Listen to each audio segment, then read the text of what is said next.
Ooh, man alive. I tell you what, man, this is a big one today. Yahoo's got a new board out, and it is like a completely fresh list. There are some connections to previous, but like we're talking the vestiges here. There's like very little that connects this board to the last one. And we're going to go through something like, I didn't count them. I think it's about 45 guys that are on the rise significantly. That's a lot of names. Well, we're going to do it. So welcome to the show, everybody. This is Old Man Squad Fantasy Basketball, presented by FanDuel and the FanDuel Sportsbook. I am Dan Bespris. Find me on Twitter at Dan Bespris because the countdown to me doing a lot of stuff on social media is short because the NBA season is like 2.5 weeks away at this point. Hey, hit that like button, you jerks. I love you. Hit that like button. Please subscribe. Think about it as you're watching the show. Maybe you'll come back, circle back on that one. Yeah? Sound good? All right, let's talk about some basketball. These are the rank movers. It's going to be a two-part episode because there are so many names. There's like 45 risers and like 30 fallers that if I tried to do 75 of them in one podcast, we'd go on for 2 hours. So we're not going to do that. Instead, we're going to do the risers on today's show. We'll get to the fallers hopefully a little bit later today. Try to get these shows out to you back-to-back or as close to that as we can. And what it all means. Players on the rise, it does change whether or not they are values on the board. Let's jump straight into it. There are so many of them. It's really overwhelming. And with that in mind, because there's, oh gosh, what is that, 20, 40? There's like 50 names. We're going to try to go under a minute on a lot of the names that to me are not super significant. So get ready for me to be flying through this thing lightning round style, and we'll pause on the names that I think require a little bit more time. So for instance, Lonzo Ball is the single biggest riser on the board. He moved up 217 spots from the 300s to number 119. I still don't think you need to draft Lonzo Ball. Sounds like he's not planning on playing in back-to-backs. I know he's the sort of Darius Garland replacement guy, but he's a guy you can pick up off the waiver wire. You don't have to spend a draft pick. Even a 13th rounder on Lonzo, it's really not necessary. There's really not even a guarantee that he's going to be good when he's playing. So, okay, fine. Like, he belonged higher than 340, but 119, frankly, is too early at this point. He should be an afterthought or an end of thought, not quite after. Or actually, maybe after. Isaiah Collier moved up 191 spots to number 147, which is about where he belongs. He's like not a 13th rounder, but he's probably, if your league goes deeper than 13 slots, 14th, 15th round kind of guy. I'm fine with that. He might be the starting point guard in Utah. We don't know exactly how they're going to deploy their resources there. And even when he was playing, he was really a kind of a punt turnovers, punt a few other things kind of point guard. But you might be hard charging assists, and that would be a guy that could potentially give them to you with your 14th or 15th round pick. Jay Huff moved up 148 spots to number 154. I would rather have Isaiah Jackson, frankly. It sounds like Isaiah's running with the starters. That was one of the big pieces of news that trickled out of Pacers Media Day. Rick Carlisle was quick to point out that doesn't mean that Isaiah Jackson is the starter, but it certainly seems to lean that way. We'll know more when we really get into the sort of thick of preseason, which is coming here down the pike. We had a game in Abu Dhabi on Thursday, and I think the Lakers have a preseason. There's like one other game on today. I'm recording this on Friday, October 3rd. And then the rest of the preseason kind of gets rolling over the weekend. So we'll get more info on Indy soon. But Jay Huff, probably not a guy I'm drafting, much like Isaiah Collier, maybe like a 15th rounder kind of thing. And frankly, Lonzo Ball is also in that mix. Kyshawn George moved up 141 spots, number 138. These are guys that are all basically moving up from 300 to something that you'll see when you're drafting in a Yahoo league, at least. And Kyshawn George is fun. So let's spend maybe a minute on Kyshawn. He has a very interesting fantasy stat set, but his percentages were both terrible last year. 37% from the field. Okay, free throw wasn't terrible, but it wasn't good at 75%. But in 26 minutes a game, he was hitting almost 2 3-pointers. He had a steal. He was almost at a block. When he started to play bigger minutes down the stretch last season, we saw some very interesting across the board kind of potential out of Kyshawn George. But again, an inability to actually put a ball in a hoop, which is ultimately what you kind of need to do on a basketball court, because over the final 9-10 games, he still wasn't playing that many minutes, but he was at 10 points, 4 boards, 3 assists, a steal. I'm actually surprised. I don't know where the blocks were because he had a few games in there where he was blocking a bunch of shots. Apparently, it didn't hold. But he can block some shots out of a shooting guard, small forward, wing position. I'm probably not drafting Kyshawn, but he's someone that you should keep a really close eye on because he's good, and Coulibaly's out to start the year, so there's even more room there. And again, like if everybody's off your Flyers table, he's the next guy. So call it I haven't really built a 4th tier of Flyers because it doesn't usually need to get that far, but he would be the absolute pinnacle of the next group of Flyers on the board. The ones where it's like, I don't know, but here we go. Quentin Grimes up 137 spots because he's on a team now. His new rank is 120, moved up from 257. He is, he did a lot of scoring down the stretch last year, but he's not going to have to do that with Maxey in and Oubre in. And presumably at some point, Paul George and Joel Embiid will resurface. I do think Quentin Grimes has appeal as a top 100 guy on the burger board. For those that have not been with us for a long time, the burger board has been my weird, stupid nomenclature for guys who eat when someone is out. They eat hamburgers. I just used hamburgers emojis on social media, and people thought it was really funny, so I stuck with it, and now I call it a burger board, which I realize makes absolutely no sense at all, but I don't care. We're too far down that road to go back on it now. Basically, what that is saying is I think Quentin Grimes is going to be fantasy startable while the Sixers are missing 2 of their top 3 usage guys, but I don't think it lasts all year. So draft accordingly. Basically, you're at that point of like, do you want to take the ultra low percentage Flyers, or do you want to take a guy like Grimes? You're like, yeah, odds are he's going to be better than these late Flyers, but it might not last more than, say, a month and a half, something like that, which, by the way, does have value no matter what format you're in. So probably put him like kind of in that 3rd tier of Flyer range and then sort out what you actually think your team needs. Yves Missi up 136 spots to 140. I don't want him anyway. His fantasy game needs to evolve a bit before I'm willing to take that plunge.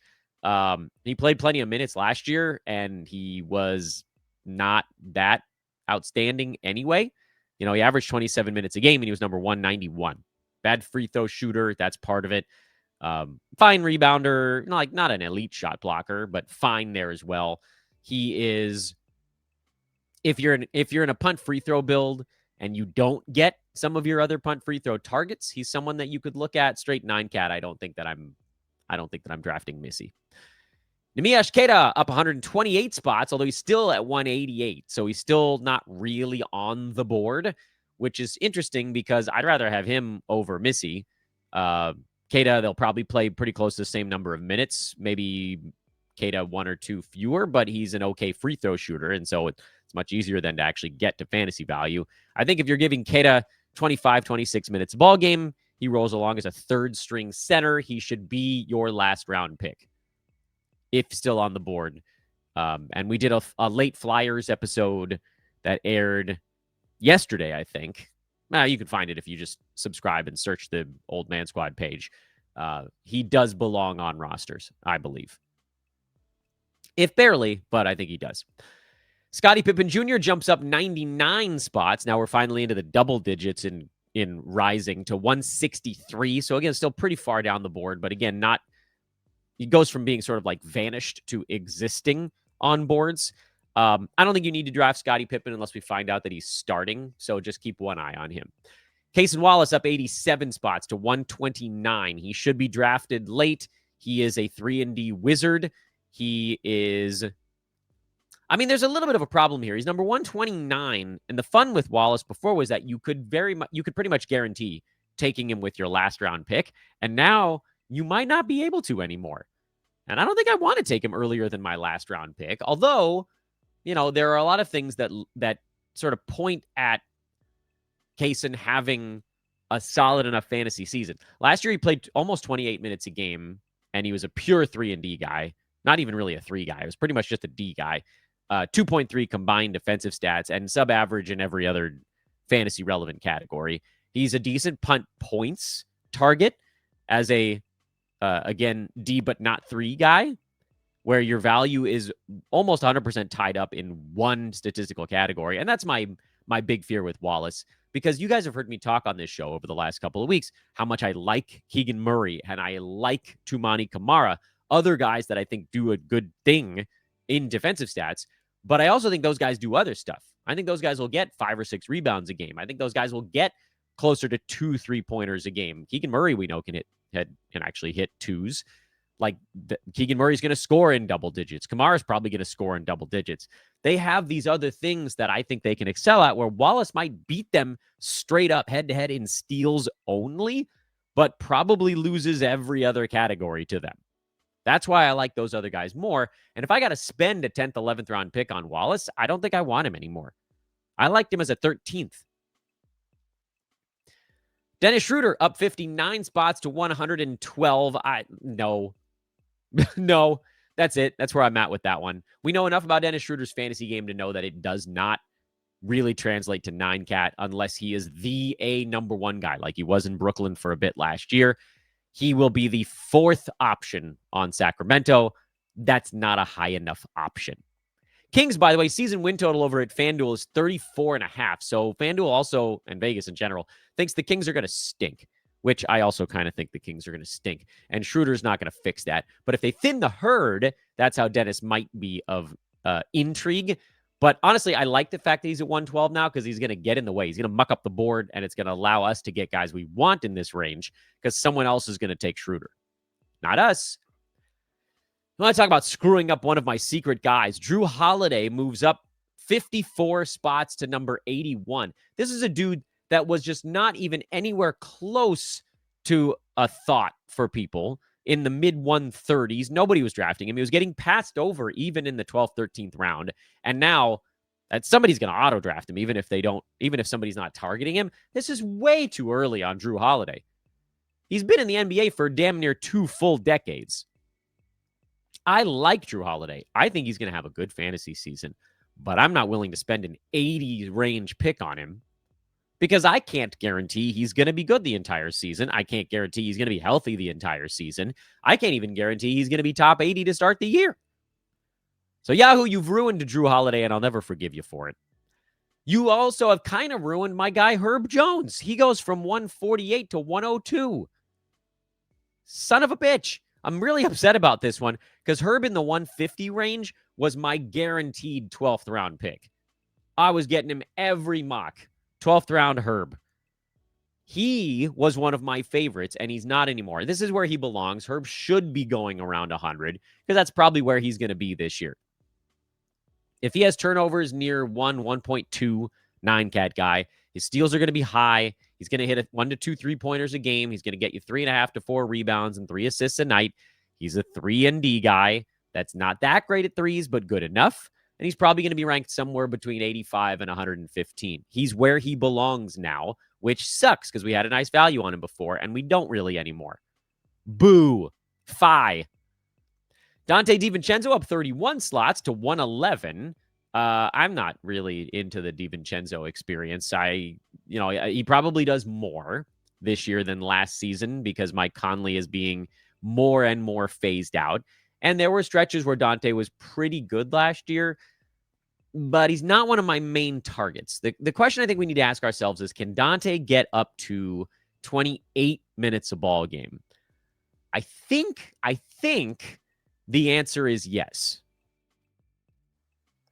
And so kind of the more that I stare at Donte and you sort of squint your eyes a little bit, he probably does make sense as a flyer type, but made way more sense at 142 than 111.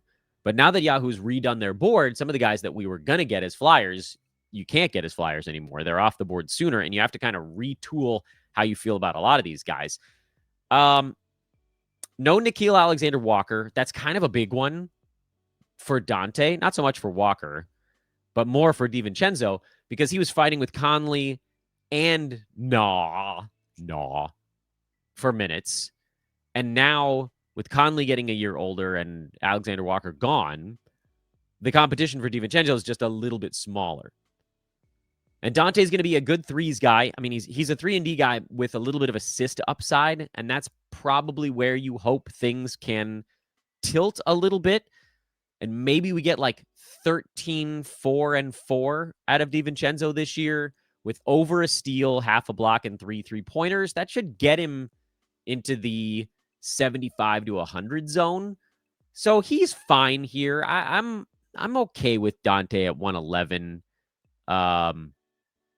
I don't think he's like a massive value, but I'm okay with it. And we haven't talked much about him, so I thought that was a good one for us to do an extra few seconds on.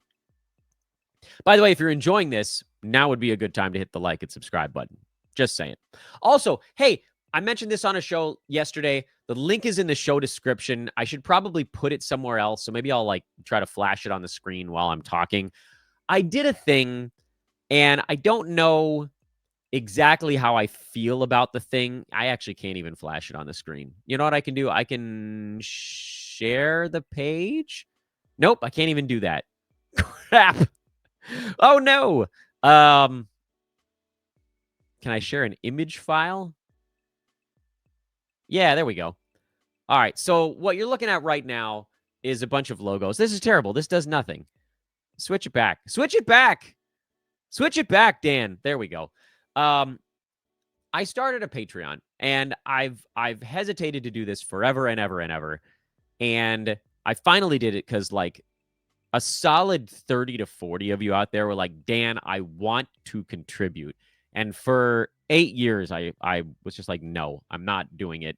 But now that I'm trying to run a podcast network with a bunch of hosts that I really care about, and I want this to be the thing that we can all focus all of our energies on, I finally just started it. But here's the thing. There are no benefits of any kind. None. Not one. You sign up for the Old Man Squad Patreon, you get nothing. I'm not kidding.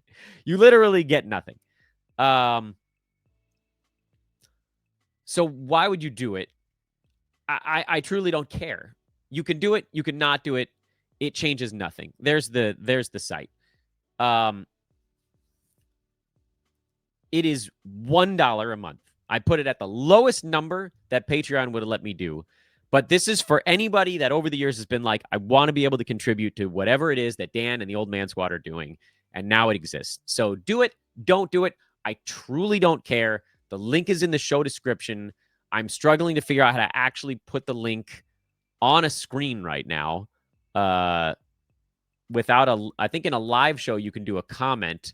On a recorded show, I can't actually do it. So, yeah, that's the best it's going to be. So the hell with that. I'm going to take it back off the screen. I want to go back to presenting the stuff that we're actually working on today's episode, because that's the important stuff. But again, $1 a month. If you feel so inclined, whatever. Reed Sheppard up 28 spots to 122.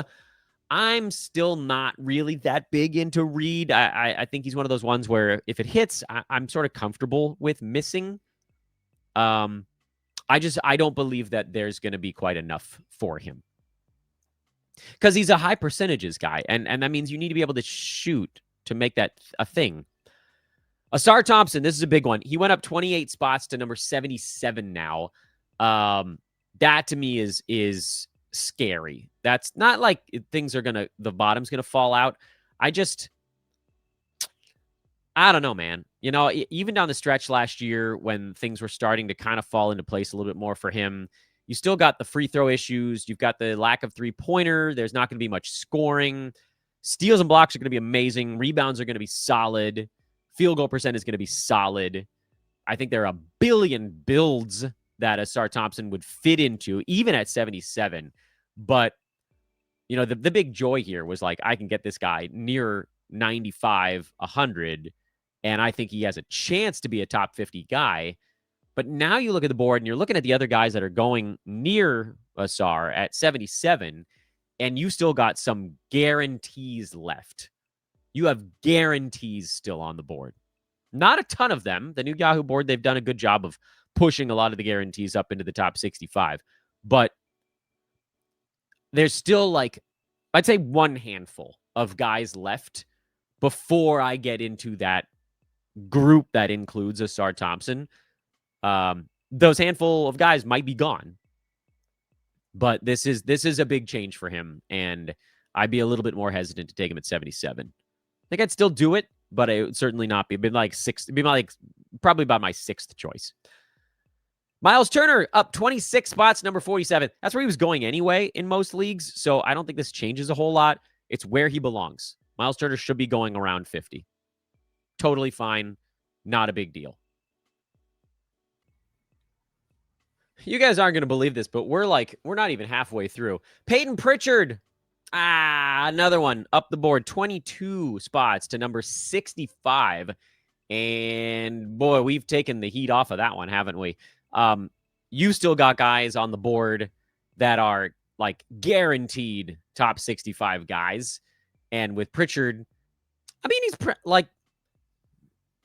this is fine. This is where he should have been going. It's just not fun anymore. He's no longer a value. He's just like, this is accurate now. And by the way, shout out to Yahoo. This board is way tighter.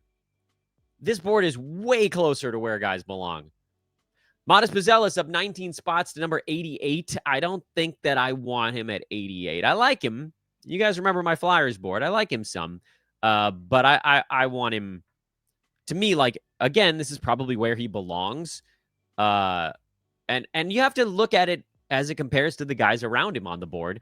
But you've still got Mark Williams behind him, Donovan Clingan's at 87, who I'd prefer there. Cam Johnson is still there. John Collins is still there. You have some guys that, in my opinion, are more, I don't say safer, but just like, if you were going to put a probability on success, it's just higher. Christian Braun, he's up 18 spots too, this time to number 86. Yeah, I'm fine with him there. I don't think he's going to be as good as last year. I think Braun is probably going to be more in that 70 to 100 range. So there you go. Santi Aldama up 17 spots to number 99. I like him at 99. I loved him at 116. I still think that he has value at 99. Obviously, this takes some of the joy out of it, but not all. And in my opinion, like, of all these guys that we just talked about, Buzelis, Braun, whatever, like, those guys moved probably the right number of spots. Santi probably should have moved a little farther. I would be comfortable taking Aldama up to about another round earlier. So we still have a little room there. Not a ton, but some. Jalen Suggs. I didn't talk about him at all on this show. I don't know why he just moved up 15 spots to number 82. I don't like that one. I'm glad he's there because we'll pass over him. Suggs was decent last year. Like, I have no particular objection to his number 89 ranking, but I don't expect him to get much better. And also, he has not shown an ability to stay healthy at all. So I will kindly pass on Jalen Suggs at 82. Bradley Beal. I will kindly pass on Bradley Beal at number 80. He went up 14 slots, and I don't understand that at all. Shout out, by the way, I actually saw Bradley Beal this last weekend. This is what happens when you live in Los Angeles and someone moves to Los Angeles. What's up, Brad? You didn't see me, but I saw you. He was number 87 last year. He will likely be better than that with the Clippers because Phoenix was just toxic last season. I don't think the Clippers are going to be toxic. Brad will be the other guy that can orchestrate besides Harden and Kawhi, but it's tough to be the third fiddle. So I also don't think he's going to be that much better. I have him per game in the 60 to 85 range, but he's also very, very broken down. And that's the big fear there. So I am likely not drafting Beal at 80. I think I would love to take him outside the top 100, but it seems like he's going the wrong way for that to happen now. Donovan Mitchell, this is a big jump when you're on the early part of the board. He moved up 14 spots to number 15. So he goes from a third rounder to almost a turn. And that's too early. What the hell, man? Stop it, Yahoo. Donovan's going to be better this year. I've said it on this show since the minute leagues opened. I've said it basically since the minute leagues closed last season. I think that he'll have more to do this year because I think the Cavs are going to play tighter ball games, and so they're going to have to run their starters a little bit longer. And Darius Garland is out to start the season, most likely. So, yeah, I had Donovan Mitchell as a second rounder this year, but now you got to take him at the very front end of the second round. Where's the fun in that? He is ranked ahead of Steph Curry, which seems nuts. Ahead of Tyrese Maxey. There are a number of players that I would still take before Donovan Mitchell at 15. I don't hate him at 15. Like, he was a guy that I was expecting to take around 20. And so maybe now I have to adjust that a little bit. And I'm mad because he was a guy that I thought I could get near the end of the second round if I had a good first round pick. I was like, oh, great, I got pick number 3. I start my team with Shea or Wemby or something like that. I can probably go Donovan Mitchell or Kevin Durant in the second round. Amazing. Well, that's probably taken out from underneath us now. This one really pisses me off. Derek White up 12 spots, number 33. Yeah, I mean, hell yeah. I was going to take him in the third round anyway, so I'll still take him in the third round. But now I'm going to have to fight some people for him in the third round. So that's a big downer. You guys know how I feel about White at this point. I think he's going to be a second rounder this season, and would have been a lot more fun to get him in the fourth. Oh, well. Amen Thompson up 12 spots to number 19. And man, so first of all, he's going to be really good this year. I do think that he's a top 35 fantasy player. So taking him in the second round is fine. I can't guarantee that he gets better at stuff. I think the assists probably are better this coming season, and the other things probably stay relatively static. Hopefully the free throw gets a little bit better. He's a guy, obviously, that has the athleticism, has the potential to be a second rounder, but now you got to take him in the second round if you want him there, which, again, think about team build. I tell you what, if you're punting threes or points, he is a delightful grab. Delightful. Punting free throws, too, is a delightful grab. He fits in a lot of teams, but man, straight 9-cat, I don't know that he can do better than 19. But again, once the board gets tight like this, you might be hunting for guys that are going to do about what they are. So do I love him at 19? I do not. Will I be mad to get him late second round? No, that's fine. Steph Curry finally works his way into the second round. What the hell he was doing in the third, I have no idea. He's number 16 now after a 12-slot jump. This is where he should have been going all along. I would take him even earlier than this. I love Steph. I don't know what he's doing in the third. That's crazy. You could talk me into Steph on the turn. Norman Powell up 11 spots, number 78. I don't really want to go Norm at 78 because I don't know if he's going to be that good after Tyler Hero comes back. So probably not. Emmanuel Quickly up 11 spots, number 71. Not super thrilled about this one either, honestly. He was 106 last year. I know that was as bad as it was going to get. The year before, Quickly was number 94. That season was split between a couple of teams. He was number 26 down the stretch with Toronto, but also everybody was out. Scotty Barnes was out. Maybe RJ Barrett played some of those games, but they didn't have Brandon Ingram back yet. I mean, to me, Emmanuel Quickly is probably a 75 range type of guy this year, but I see more downside than upside with him because of how crowded Toronto is. So I don't think I'm drafting him at 21. So I don't think I was drafting him at 82, but that was a safer spot. Isaiah Hartenstein up 11 spots to 68. It's fine. He's probably going to be a top 75 center. I'd rather go Jakob Poeltl a little bit later. Almost the same fantasy stat set, but you can get it at a slight discount. Just something to think about. D'Angelo Russell up 10 spots to 100. No. Nah. At pick 100, I'm still gunning for somebody that I think is going to be good all season long. I'm not into I'm going half a season yet. That's 115, 120 range. So, no. I do think D'Lo will be decent for half the year, but I'm not spending my 100th pick on a guy that I'm hoping to get 2 good months out of. And maybe Kyrie comes back later. Maybe it's a big surprise and Kyrie's not back by January, but I think he might be back by January. Brandon Ingram? I've lost the ability to pronounce the letter R. Brandon Ingram up 10 spots to number 67. That's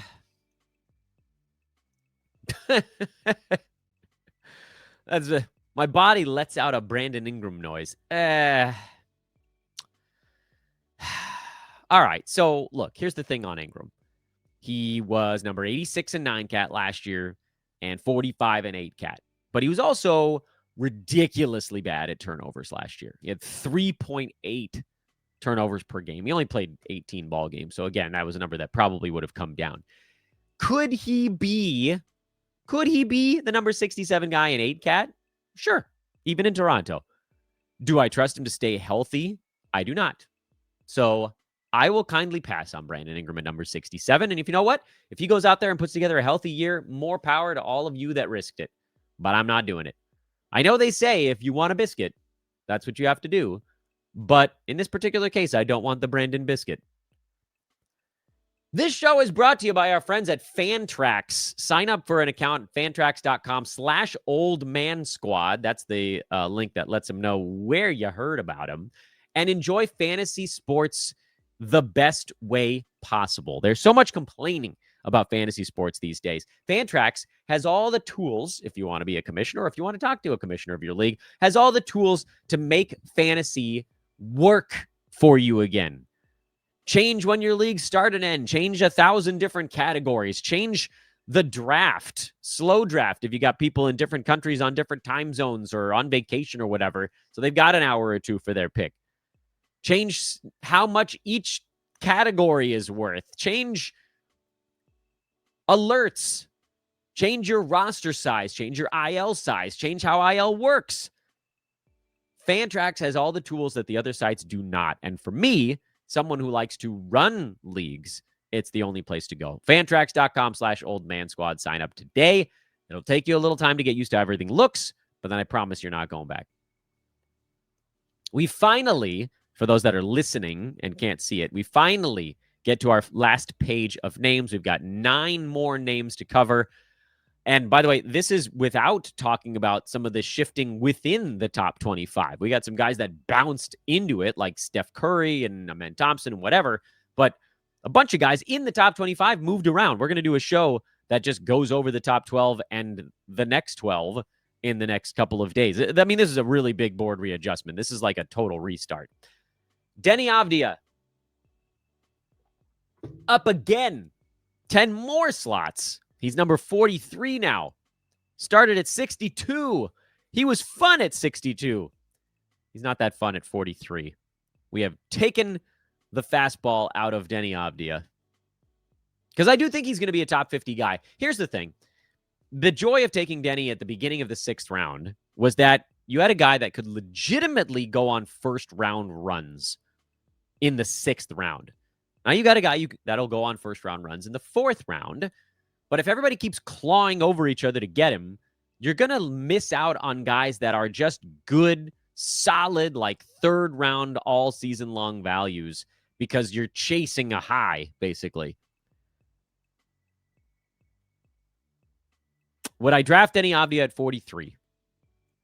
It obviously depends on who's left on the board. Myles Turner or Deni Avdija? I'd probably go Myles, because I'm a safe guy. Jimmy Butler or Deni Avdija? I'd probably go Butler. Unless my team is beat up already.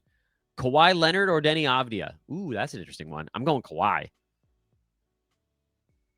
Desmond Bane or Deni Avdija? I'm going Desmond Bane. Now, if those guys are off the board and it's more like Deni or Austin Reeves, I might go Reeves, actually. Once you're past that, though, then it's Deni. So, like, where does he belong? Probably more like pick 49 instead of 43. It's not that far off, and you might end up with him anyway, but he's going to have to fall a couple slots past this, I think, depending on how the order goes. They screwed up my dude, Jamal Murray. Moved him up 10 spots, number 31. He's going to miss a dozen games.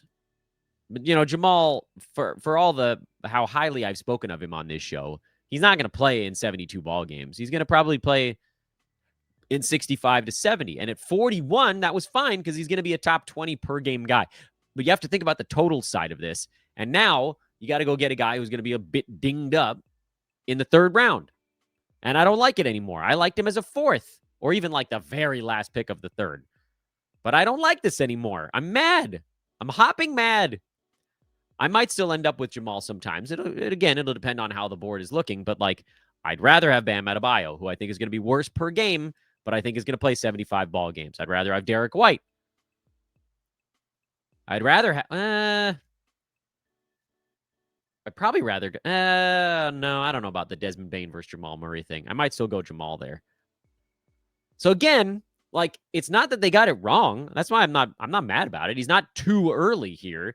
He's where we kind of max him out. But you might have to take the guys at that spot. Evan Mobley up 10 spots. He jumps into the top 25 now. He's at 17. And he should be a late second round pick, but I don't know about mid second round. It's not way off. He was 23rd last year, and 4 guys in front of him are gone. So he should be 19 if you just did the simple math on that. So it's not way off, but I'm upset. Like, this is a guy I thought I could get at the end of the second round, and now it seems like maybe I can't anymore. You might have to take him at 17. OG Anunoby up 9 spots to 66. That's fine. That's where he belongs. You can still take him there, and there's probably still a little bit of room for improvement on 66. Austin Reeves at 51. He goes from being maybe like one of my top 2 plays on the board to maybe more like one of my top 7 plays on the board. I still like him a lot at 51. I think Austin Reeves is going to be a top 40 guy this year. He's also been extraordinarily durable on a Lakers team that has 2 superstars that might not be hyper durable this year. I thought Reeves was only kind of pretty good last year, and he was top 40. I think you can still get Reeves. Like, if you can get him at the beginning of the 5th round, I think you might get a top 25 guy. Top 30, I feel pretty comfortable saying about Reeves. So I still like him here a fair amount. Obviously not as much because he's earlier, but I'm still good with Reeves at 51. Chet Holmgren up 9 spots to 23. Son of a gun. Like, these are all the guys. It's just a run of the names that I wanted to tell you guys to take. Can you take Chet at the end of the second round? I would rather not, honestly. I'd rather him slip into the 3rd because I still want a guy that's going to do more categories at the end of the second round. So try not to take Chet at 23 if at all possible. If you can still get somebody that's a little bit more well-rounded, that's the direction that I would go there. And then Chet is the next group, which should have been like late 20s. JJJ moved up 8 spots to 39, which is weird. And maybe he would have moved farther if not for the injury news. He was going way too late at 47. Now he's going, early 4th round. That's about where he belongs, with the assumption that he's back within the first couple weeks of the season. I still would rather not take a guy who's hurt to start the year. And if he slips a little, then I'm taking him. But if I got to get him like mid-3rd, I'm probably not doing it. Bam Adebayo up 8 spots to 32. He should be a 3rd rounder, so that's fine. Vooch, final name on the board today, 7 spots up to number 55. He's one of my least favorite Jared Allen corridor centers because the Bulls might move him to a team that doesn't let him do all that much. He will probably beat this per-game rank while he's on Chicago, not by as much as last year because his effective field goal percent was insane this past season. I expect Vooch to be like a top 50 per-game center, but the big downside is he's on an expiring contract. Like, he's going somewhere, you've got to think, unless the Bulls get off to a crazy hot start and they'll just push the chips in. Like, he's going to get moved someplace this year, and it might be bad. So I don't want to take Vooch in the 5th round. I would consider him in the 6th, but he ain't going there anymore. And so I wipe my hands of you, Vooch. You are hands wiped. And we will cover moves within the top 25 on a future episode. Not long in the future. We're going to do the fallers first of this same insane board readjustment. And then we'll get into the new top 25 and basically what moved around within there, because it's going to change your pairing choices. I really don't like that show. I don't like doing it, but I also realize that we probably need to redo it now. The first round is like first and second rounds are way different. Everybody moved except Jokic. Even small moves. Wemby and Giannis flipped. Shea and Luka flipped. Oh, Cade didn't move. Cade stayed 6th. Cap moved. AD moved a little bit.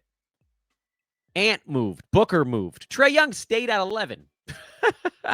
There were a couple guys stayed put. Everybody around him spun, and they're in the eye of the storm. Cade and Trae Young, apparently. Eye of the storm. Assists. We're not moving the assist guys. That was what Yahoo said. I really hope I did enough to earn your subscribe button now, no matter how you're taking in the content. Please, if you're watching on YouTube, hit the like button. It is useful. I know I haven't been able to respond to the comments this year. I've just been too inundated. I'm going to try to cycle back to them at some point. But if you feel like dropping a comment, that's also welcome. All of these things kind of help push the shows up the YouTube algorithm board. And as annoying as that is, we do kind of have to work within the confines of what exists here in the year 2025. Also, if you have a moment to check out our buddies over the HOF app, you can just search for HOF on your smart device, your handheld mobile device, HOF, or go to hofapp.com if you're a Luddite like myself that is anti-technology. Yeah, I give you a $5 word today. hofapp.com or the HOF app. It is the tool to use if you place wagers of any kind. It's a tool that uses tens of thousands of projections, analytics, and data points to give you an idea of what's going to happen before it happens. It'll help you knock out your bad bets in a parlay. It'll help you build money line wagers, against the spread wagers, looks at totals, trend lines, all of these things, baseball, basketball, football, whatever. It's all there on the HOF app. And if you use our code SQUAD, not even the whole thing, just the last word, old man, just SQUAD, SQUAD, you get a 7-day free trial. Test it out. Maybe you go 7 days on that thing and you rattle off a massive winning streak. Then you let it ride. Good news. Our code SQUAD gets you half off the first month. So check it out today. HOF or hofapp.com. Bet smarter. I'm Dan Bespris. These were your risers. And I'm going to count them up after I finish recording so that I know what to put in the show description. But it was like 50. It was a lot. And we did it in 40 minutes, which, damn it, that's as good as it's going to get. Find me on social at Dan Bespris. Again, please subscribe, like, rate, and review. See you with the fallers as fast as I can get that show done. So long for now.